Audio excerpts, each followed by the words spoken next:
de João, capítulo 8.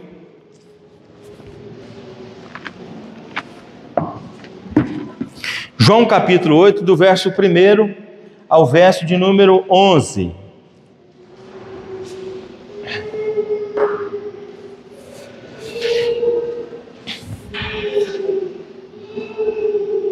João 8, capítulo 8, do verso 1 ao verso de número 11.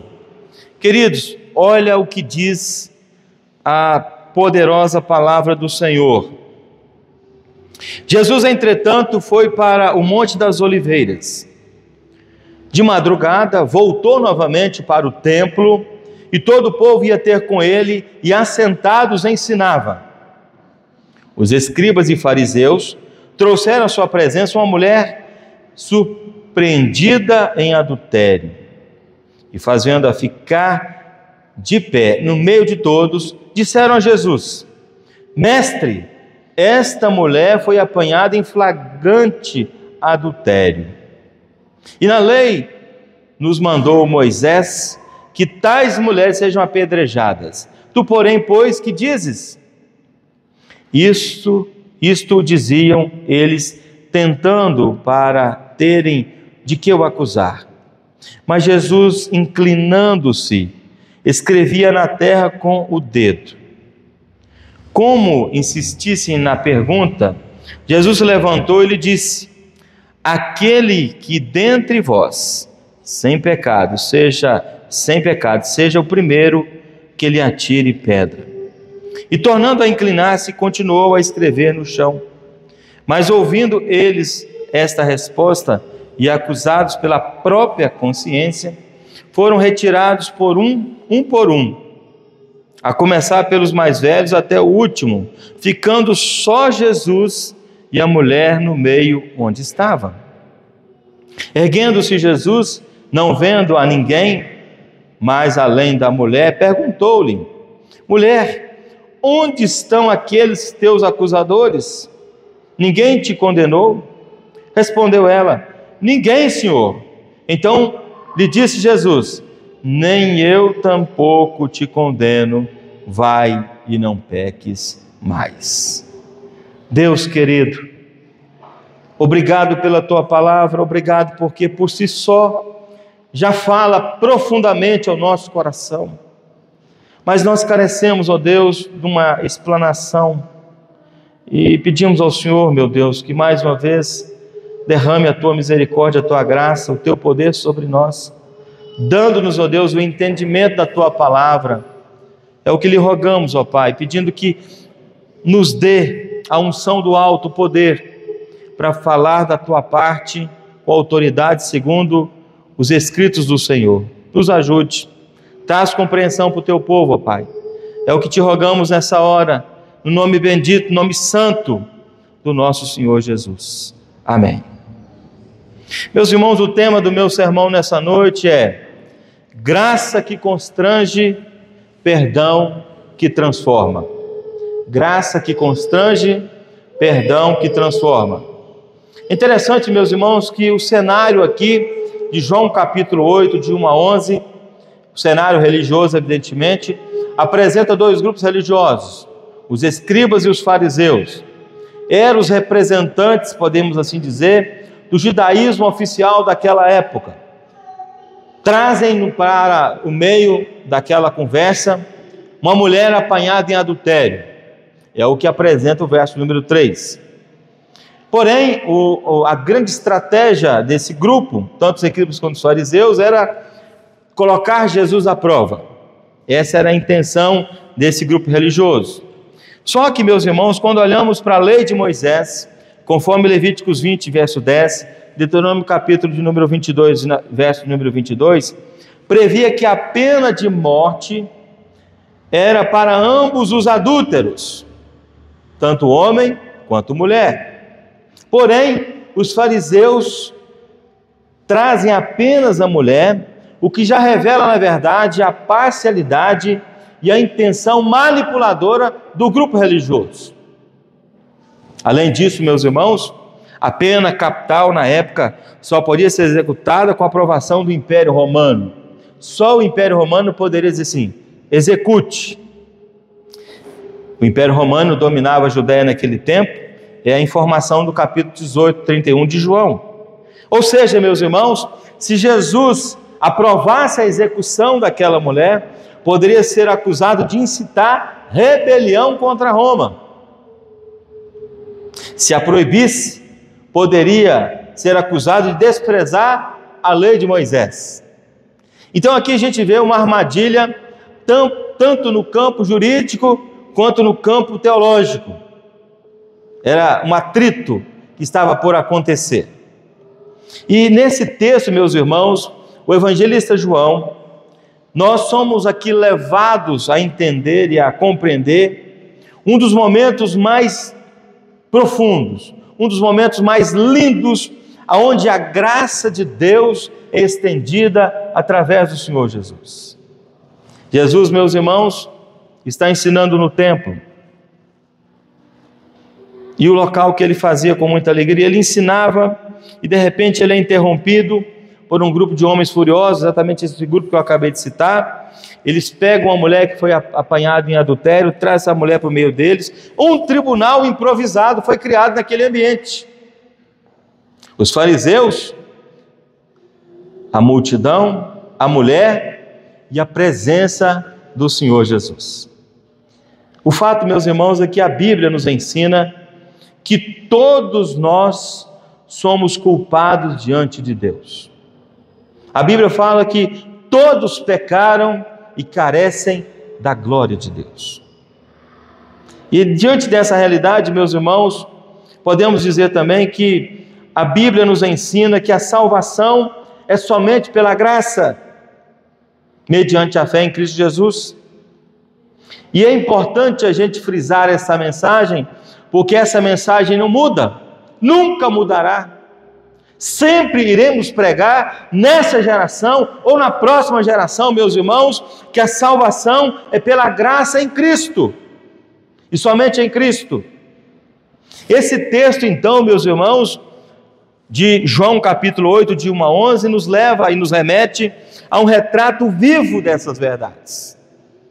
E eu quero então, à luz do texto, trazer 3 verdades, 3 momentos que eu entendo ser importante para a vida da igreja, porque o tema da nossa mensagem qual que é?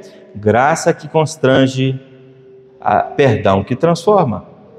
E a primeira coisa, meus irmãos, que eu queria colocar aqui, eu quero basear nos versos 3, 4, 5 e 6 do texto que eu li. Porque aqui nesses versos, meus irmãos, vai retratar exatamente a maldade do coração religioso. O grupo era religioso. E esse é talvez um problema do nosso tempo. Nós somos muito apegados à nossa religião do que aos ensinos propriamente ditos da verdade da palavra de Deus. Resumindo em síntese desses versos, é o seguinte: os escribas e fariseus trouxeram uma mulher que foi apanhada em adultério. É a síntese desse bloco de versículos. E esses homens, meus irmãos, não estavam preocupados com a santidade da lei. Não é isso a preocupação deles. Eles não estavam preocupados também com aquela mulher, com a alma daquela mulher. Não era essa a preocupação deles. Na verdade, meus irmãos, esse grupo religioso, eles queriam armar uma armadilha para o Senhor Jesus. Lê do engano, porque eles precisavam saber, e não sabiam até então, que o Senhor Jesus sabe de todas as coisas. Ele é onisciente, onipresente e onipotente. Então, meus irmãos, a mulher foi tratada como objeto de escândalo, como objeto de humilhação pública, ali naquele lugar. E o homem? Aonde está o homem? Não aparece o homem na história. Então, meus irmãos, essa hipocrisia do coração legalista é uma hipocrisia do coração legalista, ou seja, preocupa-se tanto com a mulher que atrás para o meio, mas esquece do principal, que também o homem precisava participar disso. E como eu disse no início, a lei de Moisés valia tanto para o homem quanto para a mulher. E para ter alguém morto apedrejado, teria que ter uma aprovação do governo de Roma. Então note aí, meus irmãos, toda uma artimanha, uma armadilha para colocar o Senhor Jesus numa situação difícil. O fato, meus irmãos, é que a doutrina pela qual cremos, a doutrina reformada pela qual cremos, nos ensina que o coração humano é totalmente depravado. Totalmente depravado. O que é mais fácil, pecar ou santificar? Pecar. A santificação, meus irmãos, é um processo, e esse ano a igreja está trabalhando isso. Nós estamos encorajando a igreja, os seus membros, a santificar. Santificai-vos, porque amanhã o Senhor fará o quê? Maravilhas no meio de vós. Eu estou crendo nisso, meus irmãos, e me junto a vocês que creem da mesma forma, na mesma perspectiva. Então, se o coração do homem é totalmente depravado, meus irmãos, ele não quer a glória de Deus, mas ele quer a sua própria justiça. Ele quer fazer justiça com as suas próprias mãos. Eu não sei o que você anda vendo, mas a gente precisa orar pelo nosso país. Só orar pelo Brasil. A Bíblia manda e recomenda orarmos pelas nossas autoridades constituídas.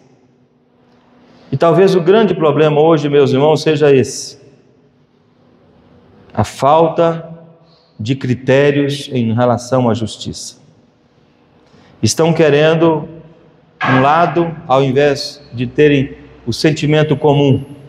É exatamente o mesmo movimento daquela época, naquele tempo, infelizmente. Então, queridos, é possível usar a Bíblia sem temor de Deus. Sabiam disso? Tem muita gente fazendo isso, usando a Bíblia sem o temor de Deus, usando, meus irmãos, na mesma perspectiva que usou os fariseus e os escribas daquele tempo.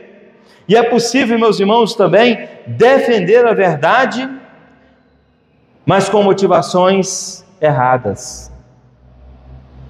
Então, diante disso, meus irmãos, eu queria que nós, nessa noite, pensássemos sobre essa verdade. A maldade do coração religioso. Muitas das vezes, a gente esquece que devemos viver uma vida em novidade com o nosso Deus.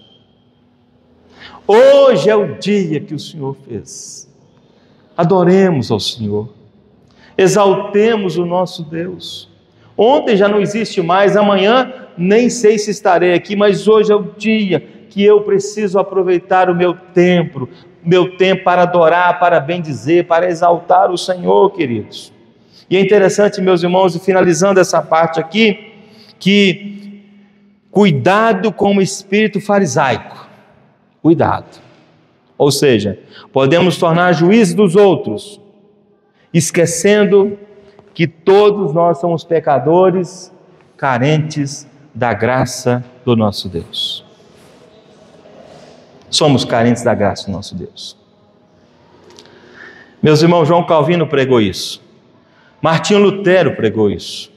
Os pais da igreja pregaram isso, Ambrósio, Tertuliano e outros. Os discípulos do Senhor Jesus, o apóstolo Paulo e tantos outros que passaram pela história da igreja pregaram essa mesma verdade, meus irmãos. E se Cristo não voltar no nosso tempo, e se nós passarmos desse tempo para o outro, a próxima geração receberá o mesmo legado nosso. Pregaremos a verdade, meus irmãos.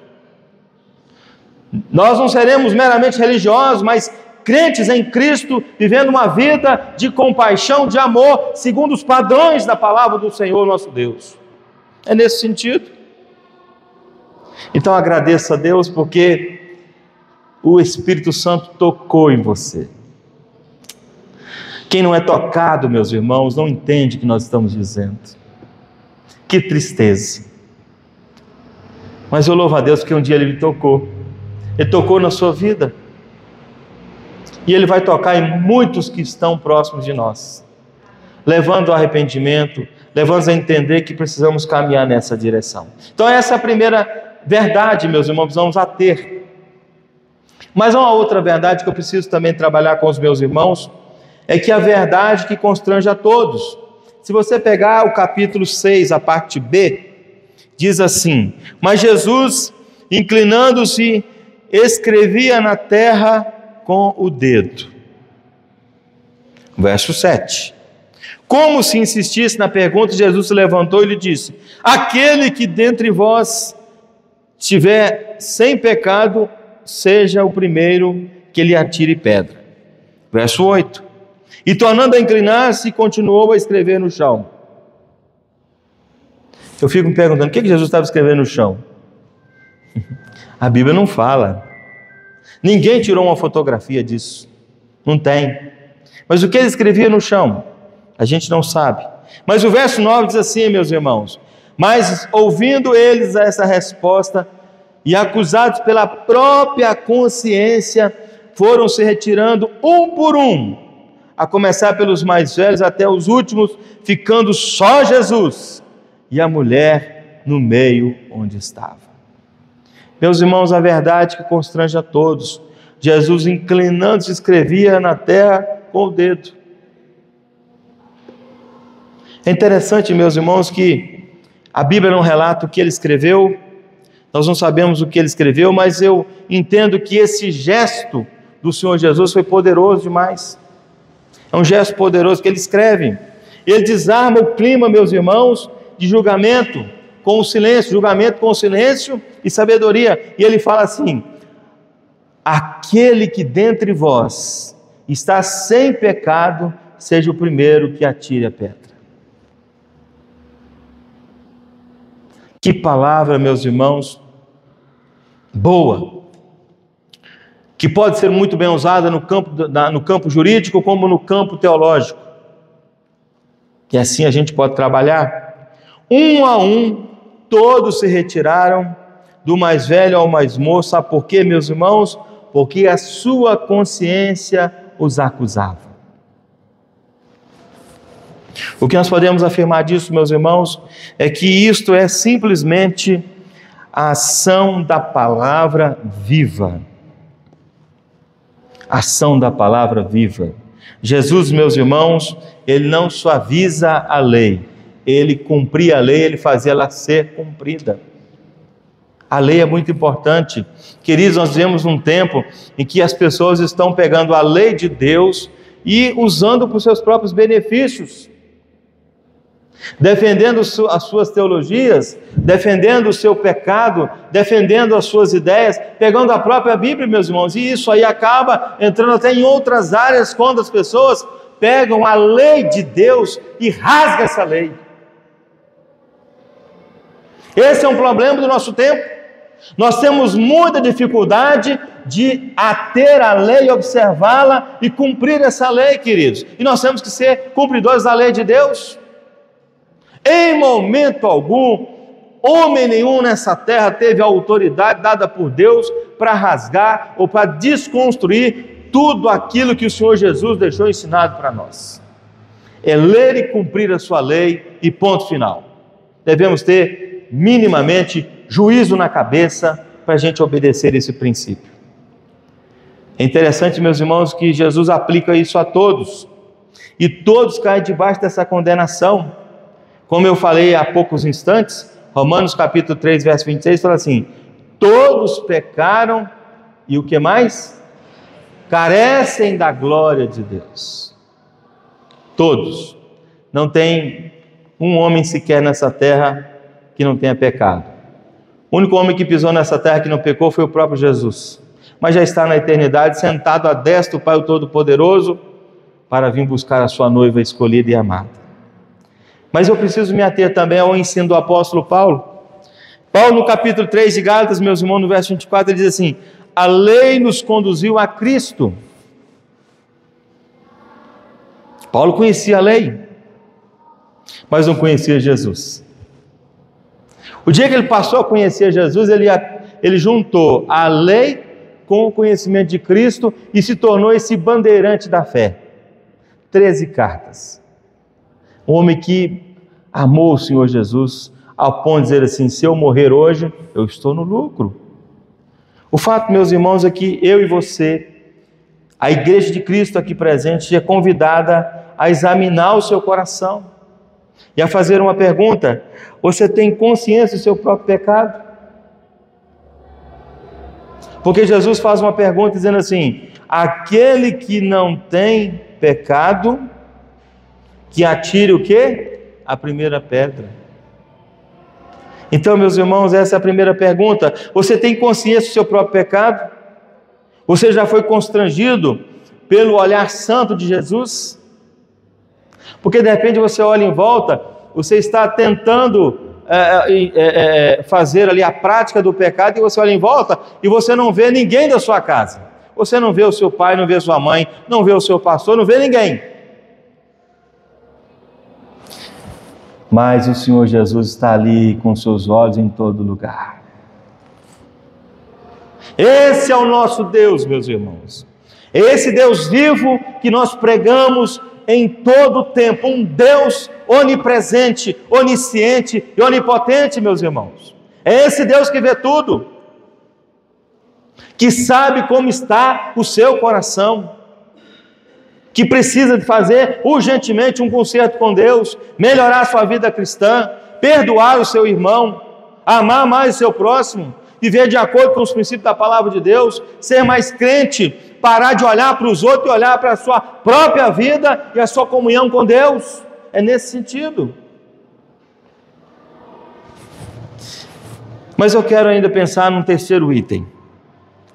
O verso 10 e o verso 11 nos diz assim: erguendo-se Jesus, ou seja, ele se levanta da onde estava, que estava escrevendo ali com a mão naquela terra ali, né? Não vendo a ninguém mais além da mulher, perguntou: mulher, onde estão os teus acusadores? Ninguém te condenou? Verso número 11. Respondeu aquela mulher, que nós não sabemos o seu nome. Mas eu imagino, meus irmãos, que essa querida irmã deve estar na eternidade com o nosso Senhor Jesus, porque depois do encontro desse, mudou de vida. Imagino eu. Mas o verso 10 continua assim: ninguém, Senhor. Então ele disse a Jesus: nem eu tampouco te condeno.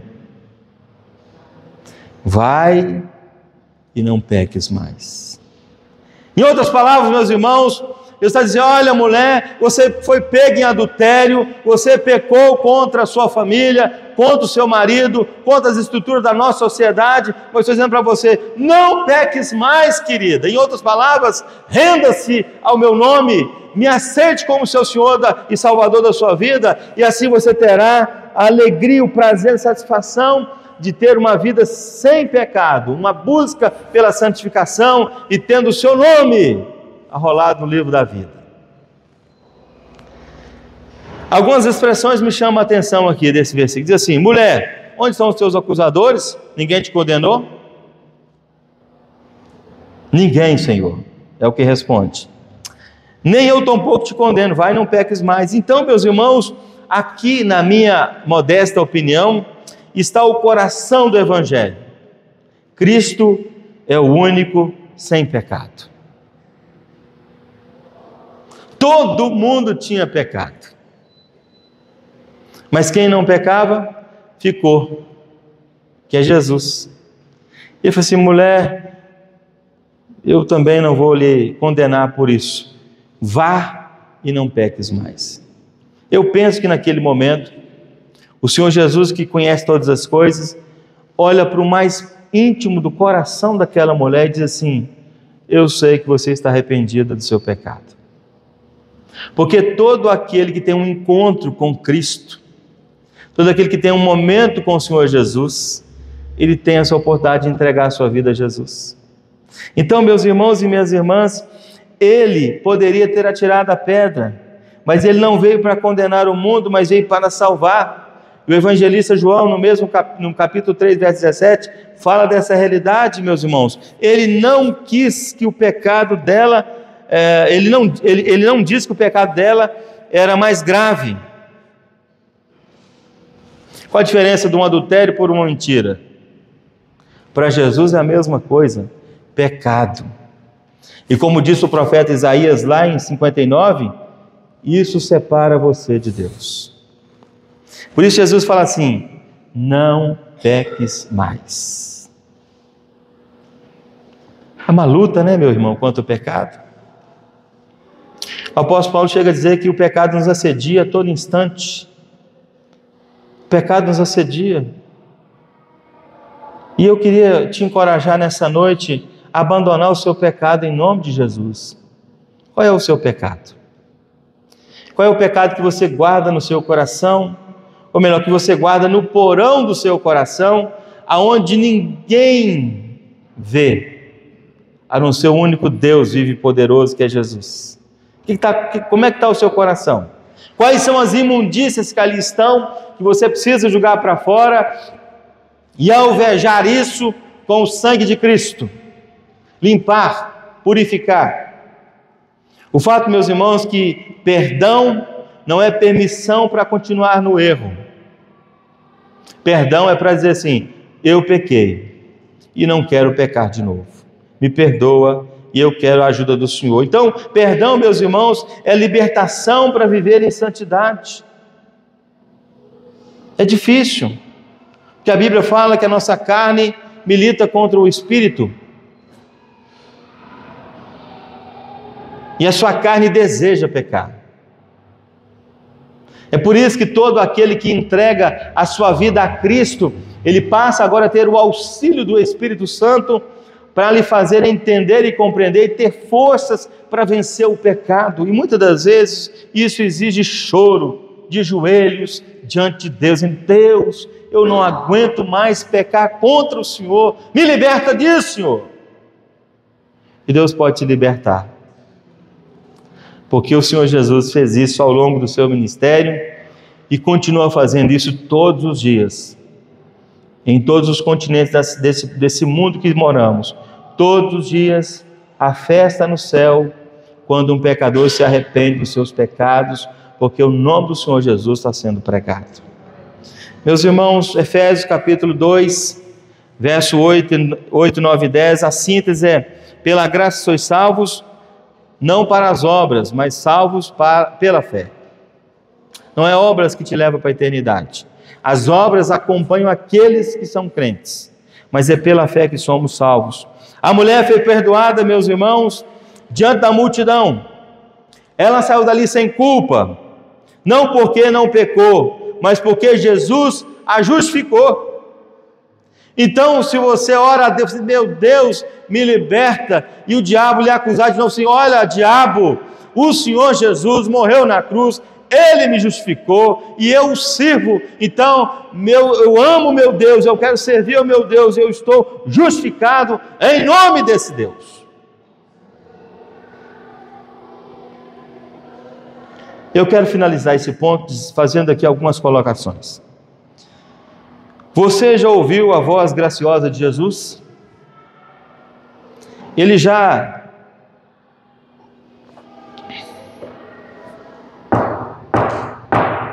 bateu a porta do seu coração? Meus irmãos, quando Jesus bate a porta do coração, Ele está dizendo assim: se você abrir, eu vou entrar e vou cear com você. Então, meu querido e minha querida, você pode receber o perdão completo do Senhor Jesus, desde que você ouça a voz graciosa do Senhor Jesus. E a última pergunta aqui desse item é se você tem vivido em santidade como resposta à graça. Porque ser crente dentro da igreja é muito fácil. Quero ver ser crente lá na UFOP, no meio dos grupos, cheio de narrativas, cheio de ideias, cheio de preconceito, cheio de pecado, um monte de coisa, bebida, droga, maconha, tudo que você possa pensar, está lá, meus irmãos. Não estou falando mal contra isso, eu só estou dizendo que esse ambiente só será transformado, mudado, com a presença poderosa, bendita, de um crente no Senhor Jesus, que vai iluminar o ambiente, que vai salgar o ambiente. É nesse sentido. E eu oro, meu Deus, e peço a meus irmãos que orem comigo: Senhor, muda Muda, meu Deus, em nome de Jesus. O nosso país precisa de mudança, meus irmãos. Nós estamos perdendo a nossa geração. E a igreja precisa levantar em oração todos os dias, clamar, queridos, porque não é fácil, é difícil. Mas eu quero concluir. O texto termina em silêncio, ou seja, os acusadores se foram. Cadê os acusadores? Se foram. Jesus e aquela mulher adúltera, que agora não quero mais chamar de adúltera, mas de mulher, ela fica sozinha com o Senhor Jesus. Ela encontrou a justiça que não condena, que é a justiça do Senhor Jesus. Mas justifica, e Jesus justifica o mais vil pecador. O mais vil pecador. E é nesse sentido, meus irmãos, que nós vamos continuar pregando o Evangelho. Essa mulher encontrou graça que não tolera o pecado, mas transforma o pecador. Vá e não peques mais. Essa é a palavra de Jesus para você, querido, nessa noite. Pregue isso. Viva isso essa semana. Fale desse amor de Cristo essa semana. Assim então, meus irmãos, é a obra do Senhor Jesus. Ele nos constrange com a verdade, nos quebra com sua justiça, nos levanta por sua misericórdia. O grande organizador da teologia sistemática, João Calvino, ele escreve assim, abre aspas, Deus nos justifica para que, sendo reconciliados com Ele, sejamos transformados pela sua graça. Fecha aspas. E eu quero fazer um apelo para o seu coração nessa noite, um apelo para você pensar. Você pode ter chegado aqui como um acusador ou alguém ferido pelo pecado. Pode ter sido isso. Mas Jesus pergunta a você nessa noite: onde estão os teus acusadores? Eu te condeno, vai e não peques mais. Receba o perdão, querido. Caminhe em novidade de vida e proclame ao mundo essa graça que constrange e esse perdão que transforma. Peça a Deus para te dar essa vontade de pregar o nome do Senhor Jesus. Peça a Ele. Para de ficar enrolando. Vá direto ao ponto. Pregue em nome de Jesus. Pare de viver essa vida rasa, medíocre, essa vida sem poder, sem estímulo, sem coragem, essa vida de coitado. Para de viver isso, querido. Jesus te chama para você ser alguém muito importante no reino dele. Alguém que prega o Evangelho, que ganha almas para o Senhor Jesus. Não tem outra saída. Nós devemos buscar a santificação, a justificação em Cristo, mas também devemos ser uma igreja que evangelize, que fale do nome de Jesus. Tem um povo aí fora, meus irmãos, que são os eleitos de Deus, que só estão esperando a igreja falar do Evangelho, para que o Espírito Santo de Deus convença essas pessoas. Estão espalhados pelas casas, pelas ruas, pelas cidades, jovens, adolescentes, homens e mulheres. Então eu gostaria muito que você nessa noite entendesse essa mensagem. A mensagem é graça que constrange, perdão que transforma. Portanto, o Senhor Jesus, ao abordar essa mulher, Ele diz: vá e não peques mais. Que Deus em Cristo, meu irmão, minha irmã, te abençoe de forma poderosa, de forma graciosa, nessa noite, no nome de Jesus. Amém? Que Deus te abençoe. Quero te convidar a ficar de pé e quero te convidar a que abramos os nossos hinários. Vamos cantar um dos nossos hinos, que eu gostaria de tê-lo na minha companhia, que é o hino 93. Abra a sua Bíblia aí, por favor, seu hinário. Hino 93, firmeza na fé. Somente ponho a minha fé na graça excelsa de Jesus, no sacrifício remidor, no sangue do bom Redentor. A minha fé e o meu amor estão firmados no Senhor. Somente ponho a minha fé na graça excelsa de Jesus, no sacrifício remidor, no sangue do bom Redentor. A minha fé e o meu amor estão firmados no Senhor, estão firmados no Senhor. Se não lhe posso a face ver, é pela fé que vou viver, em cada transe a suportar, eu hei de nele confiar. A minha fé e o meu amor estão firmados no Senhor, estão firmados no Senhor. A sua graça é um real abrigo traz no temporal, ao vir cercar minha tentação, me fortalece a sua mão. A minha fé e o meu amor estão firmados no Senhor, estão firmados no Senhor. Quando a trombeta ressoar, irei com ele me encontrar, e com os salvos cantarei louvor eterno ao grande Rei. A minha fé e o meu amor estão firmados no Senhor, estão firmados no Senhor. A sua fé e o seu amor está firmado em quem, querido? No Senhor. Não se esqueça disso. Eu quero